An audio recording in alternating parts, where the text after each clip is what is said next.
चला तर मग आता रोज काय भाजी करायची म्हणून आज केली झणझणीत मुगाची आमटी. सोबत माझ्यासाठी लगेचच चहा करायला ठेवला.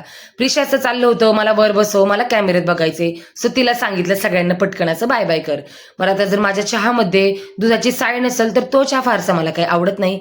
आम्ही तिघांनी मिळून पटकन छान असा नाश्ता केला. पटापट घरातली सगळी कामं उरकली आणि दुपारी निघालो बाहेर, कारण की शॉपिंग करायची होती. आता शॉपिंग कोणासाठी तर मनूसाठी, का तर पुढे गेल्यावर सांगते.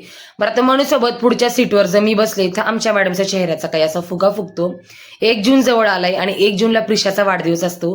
तर आम्हाला तिचे फोटोशूट करायचे होते, त्यासाठी आम्ही कपडे खरेदी करायला गेलो. पण आता मनूचा एक प्रॉब्लेम आहे, तिला ट्रेडिशनल ड्रेस काही आवडत नाही. फ्रॉक, घागरा किंवा मग ड्रेस. त्यासाठी आम्ही तिला जीन्स पॅन्ट बघत होतो, पण ते काय आम्हाला तिथे मिळालं नाही तिच्या मापाचं. खाली गेलो, यांच्यासाठी काही टी शर्ट्स बघितले, ते घेतले आणि तिथनं लगेच निघालो. बरं आता आम्हाला जायचं होतं भोसरीला, येताना खूप गर्दी लागन, त्यामुळे आम्ही आता जाताना 2 व्हीलरवर गेलो. मनू खूप हॅप्पी होती, कारण की आता इथं पुढच्या सीटवर तर तिलाच बसायला मिळालं. बरं आता या दुकानात गेलो, अधिक मासमुळे इथं खूप गर्दी होती आणि ड्रेस पण मला काही लवकर मिळाले नाही, त्यामुळे 1-1.5 तास इथंच गेला.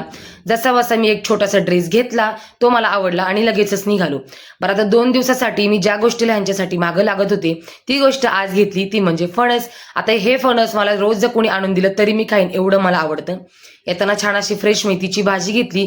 सो जेवणाला आज तीच केली. सोबत केली मस्त गरमागरम अशी बाजरीची भाकरी.